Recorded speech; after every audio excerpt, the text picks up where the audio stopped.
Hi, I'm Jennifer Walton, and I'm here with Anna Teye-Kasongo with the Affordable Housing Alliance of Central Ohio. And you also lead within this Convergence Columbus, yes? Yes, I do. Thank you for sitting down with me today. We're talking about housing for all, and we're speaking to the experts and the agencies that are working really hard to address the city's housing crisis. And so as a part of Convergence Columbus, you also lead Bloom 614, which is a one-stop shop for homeownership resources, correct? Yes. All right, so I think a lot of people, when it comes to homeownership, they struggle with where to begin, what questions to ask, and what are all the steps. So can you talk a little bit about how Bloom 614 helps residents navigate the homeownership process? So I want to take it a step back to talk about Convergence Columbus. Absolutely. Who are we? We are 120 strong housing stakeholders. So I'm talking about lenders, real estate agents, housing counselors, everybody in between, who are committed to addressing the racial wealth gap. Excellent. So we understand that the Black and white homeownership gap is 32%. And that is far greater than it was in 1968 when the Fair Housing Act passed. I'm sorry, you said it is greater? Greater today. The gap is? Yes. Okay. Than it was in 1968. And you want to ask the real question. Well, the Fair Housing Act, expanded access to fair housing. It, provided opportunities for people in communities to choose where they want to live. You would think it expanded choice and expanded options for these communities. Instead, what we saw is a greater divide between people who are ready for homeownership and what is out there and accessible for them. So Convergence Columbus looks at 4 key pillars. We're looking at the information gaps that exist in the homeownership journey, the trust gap, that is the main one that I'm going to talk about, and that Bloom 614 really focuses on, the market strategy gap, as well as the resource gap. And we wanted to ask these questions. Okay, we see the racial disparities in homeownership. We understand that we cannot just step back and expect that gap to dwindle. We have to provide strategic solutions. So insert Bloom 614. Excellent. It is our website, our one-stop shop that celebrates, supports, and brings transparency and guidance to every step of the homeownership journey, specifically for Black and minority communities in Columbus. Now, it is a resource for all. There's a journey map that really helps you visualize the home buying journey. There are practitioners, real estate agents, lenders, housing counselors, and service providers who are ready to help, guide you and start your journey. We have a mortgage calculator so you can really punch in the numbers and see what you can afford. It is open for all, but again, the tone, the voice, the messaging is all keeping in mind those gaps that I was talking about and how it, disparagingly impacts Black and minority communities who want to be homeowners.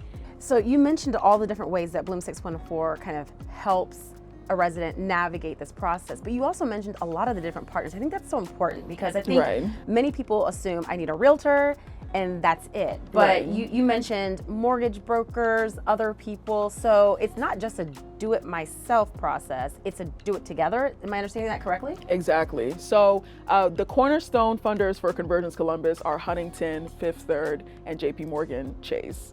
And they, provide operational support. Excellent. But the sea of practitioners at the table are everybody and anybody who really wants to see a difference in Columbus homeownership rates.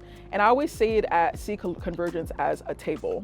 Everybody has equal voice and equal say, and their perspective is valid because we realize there is no one-size-fits-all solution if every portion of the industry isn't a part of that conversation. So, for example, the Mod Hill Growing Homeownership Fund, which the city of Columbus City Council supported, was excited about, invested heavily into. That's right. It was a part of the Housing for All legislation. Exactly, exactly. It really was, again, a special purpose credit program, which means that it's expanding access to credit to communities who have been historically disadvantaged or would have received credit on less favorable terms. And it focuses on Black, Latinx, and minority first-time homebuyers, giving them the ability to have down payment support that is flexible. It can go towards closing costs. It can go towards, a portion go towards repairs or even rate buy downs to make that first home the most affordable home that you walk into. Amazing. And it's one strategy, but again, it was all the voices at the table. We didn't always agree, But we agreed at the end of the day that something needed to be done, and we designed a program keeping in mind how every part of the industry, their expertise and what they brought to the table. That's fantastic. And I want, you mentioned the Fair Housing Act of 1968, right? And I think people have heard about the Fair Housing Act, and people have heard about things like redlining. There was the recent exposition recently that kind of walked folks through that redlining and what happened. Undesign the red line. That's correct. Yeah.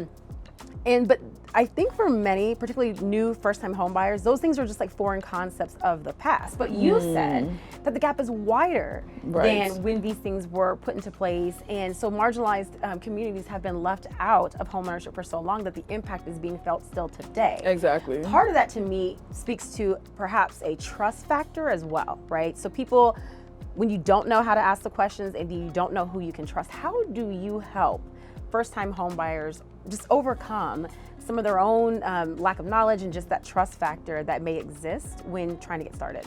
So Bloom understands that transparency is the name of the game. Right. So for example, I mentioned that there are practitioners on the website who are ready to work with you.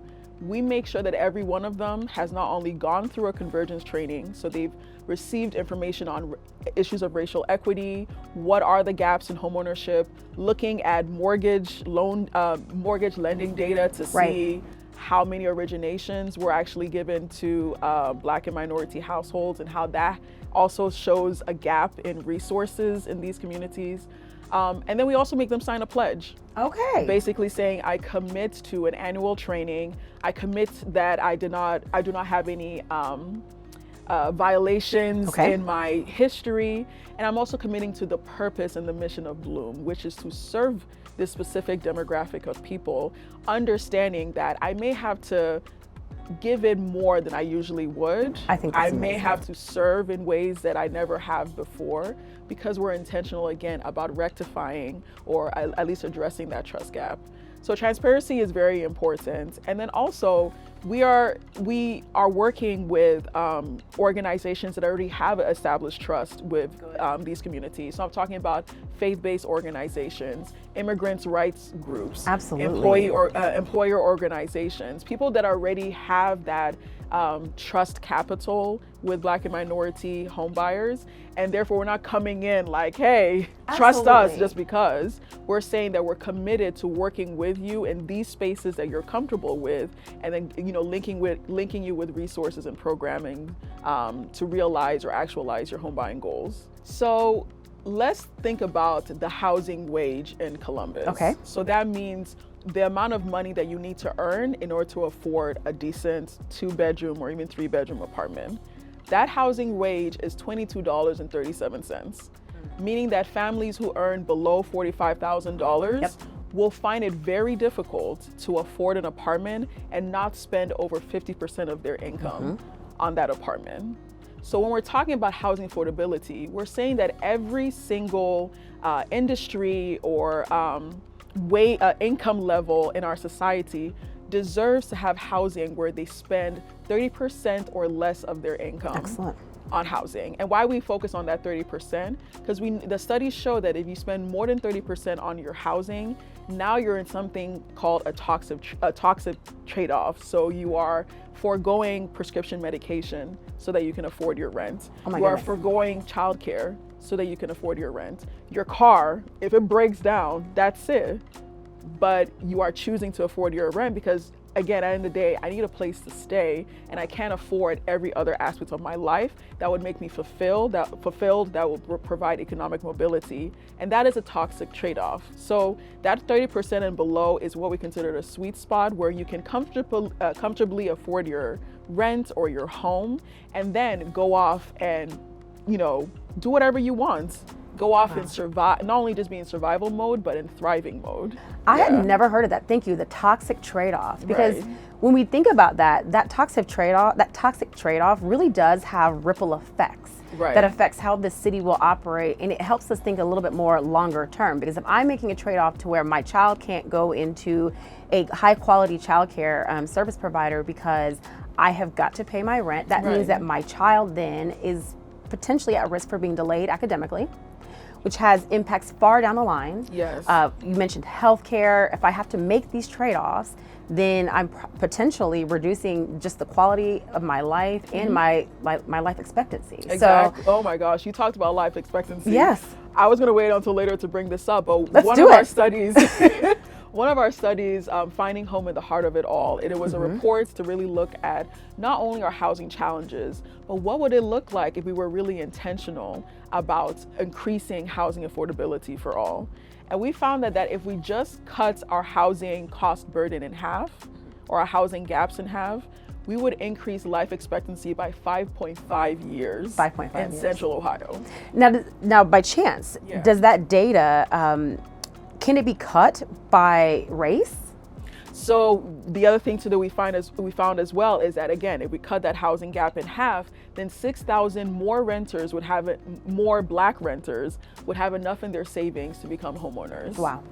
Wow. So we're talking about life expectancy. We're talking about 1,000 more homeless youth going into permanent housing. Absolutely. And therefore having more stability when they're pursuing their studies. We're talking about elderly, our seniors, not having to cut their prescriptions in half because they can afford to live where they're staying. It makes an impact to housing is such an integral part of every part of our society for us to ignore and not be intentional about finding solutions. And honestly, that's why we say that housing is a human right, because of everything that you just said. And then, what you just mentioned kind of takes into consideration the current state of things, but everyone is so excited, and we always talk about how Columbus is growing. Yes. So then how do we take that same information and extrapolate that out to the city's growth? Because the reality is that we're growing, and that sounds good and it feels good, but if we don't address some of these issues, then I fear that it will be exacerbated and actually be far worse. Right. So the city of Columbus is going through a new zoning proposal right now, which really provides a lot of potential and hope and promise to address our affordable housing challenges, especially as we expect this growth. So I talked about the Fair Housing Act in 1968. Our code has not been updated since 1954. I'm sorry, when? 1954. Okay. Okay. So we're talking about 70 years Yes. of just the same makeup of our city that does not reflect the needs of our current residents. So this zoning code provides promise and opportunity to address those housing challenges, to address the supply side of our housing challenges. Because again, people are like, why is my rent skyrocketing? Why are our mortgages skyrocketing? Our home prices skyrocketing? Yes. Because it's a supply issue. For those economic nerds out there, it's a supply and demand issue. When there is limited supply but an overwhelming amount of demand, then you see price hikes. So how are we being intentional with our policies and our subsidized approaches to ensure that we are meeting the demand of housing? And when people ask, well, how much houses should we be building? Ideally, we should be building about 21,000 homes per year. A year. On a good year, in Central Ohio, we're building less than 11,000 Huge gap. houses. So again, it's a supply issue, and it's a supply issue that demands policy interventions. It demands community engagement. Okay. It demands stakeholders from every segment of our society just banding together, committed to actually solve these issues. And so tell me, what does that look like? I'm a homeowner in this city, or say I'm a renter and I want to be engaged. What are some things I can do? Well, on the rental side, the city of Columbus has been extraordinary in its tenant protection measures. So we're talking about pay to stay, source of income, renter's choice, just to name a few legislation that are really put in place to empower and to protect our renters and to stabilize them. So when you think about it, no person should be kicked out on the street for being 1 day or $1 short of paying their rent. That's right. So that's where pay to stay comes in place. It gives you as a renter, it gives you the ability to pay back everything you owe up to your eviction court date, so that you can actually stay in the home that you've lived and your family has lived in. For source of income, it really goes against discriminating against renters who are using child support money or housing choice vouchers to afford their rent. The landlord shouldn't care where your money is coming from. Of course, it has to be legal. That's right. Legally sourced. That's right. But what matters is that you can afford the rent. So why are we discriminating against people who have other avenues of affording that rent? That's right. Source of income that passed, make sure that those protections are put in place. And then renter's choice as well. Because of how expensive things have gotten, security deposits are also extremely expensive. So a family that we've worked with has talked about how they couldn't afford the apartment that they were trying to get into because they could not afford the security deposit. And now they have opportunity to actually make monthly installments towards that security deposit and afford to move into that apartment. So these are all just opportunities for renters. A lot of people don't even know what is out there that they can tap into. So it's opportunities like this when we're having these conversations that bring awareness to your rights as a renter in Columbus. For renters who are interested in homeownership, there is bloom614.org. There are a coalition of partners and members who are committed to ensuring that you have financial literacy, that we are addressing issues of credit history as well as debt to income ratios. So really guiding you along to get to a better place in your life that you can really charge into homeownership and sustain it. Bloom614 also has the Mod Hill Growing Homeownership Fund on that website, which is that $1 million investment into Black, Latinx, and minority homeownership. And then just this last week, the Federal Home Loan Bank of Cincinnati added $5 million to that pool. $5 million, yes. That's excellent, yeah. And that is specifically for first generation home buyers. So if you're the first in your family to ever own a home, and this is your first home, you can tap into up to $25,000 to make that a reality. Now let me also add this as well. These programs are stackable. So the $5 million Rise Up program is up to $25,000 per household. That can be combined with $15,000 from the Mod Hill Growing Homeownership Fund. Also combined with OFA and their programming. Some banks also have their own down payment assistance programs. So what does it look like to walk into the closing table and have 15, 40, 50K of down payment closing costs ready? What will that do for that family or that individual who never saw home ownership as something possible for them? They've never seen it in their families, they've never seen it in their friends or their community. And now you're walking into what will be a lifelong investment that creates stability, that creates opportunities for your children, that reinvests into communities that have been divested into. I mean, the list goes on. Yes. So, that's fantastic. Thank you. Just a few approaches. Thank you so much for that, because I think people need to hear it. Like you said before, it's out there. It's just communicating it and helping people understand. Anna, tell me, what does housing justice mean to you? So when we think about the history of redlining and the ramifications of what was an intentional approach intentional policies by our governments to basically cripple many areas, many neighborhoods that we walk into today. To me, housing justice not only means providing the programming and the resources to address people's current need, but also looking at ways to correct the past. We cannot be forgetful of the past. We cannot pretend it never happened. We have to, when we're creating down payment assistance programs specifically for certain communities, we also have to create structures and frameworks to ensure that we're not repeating history. That's right.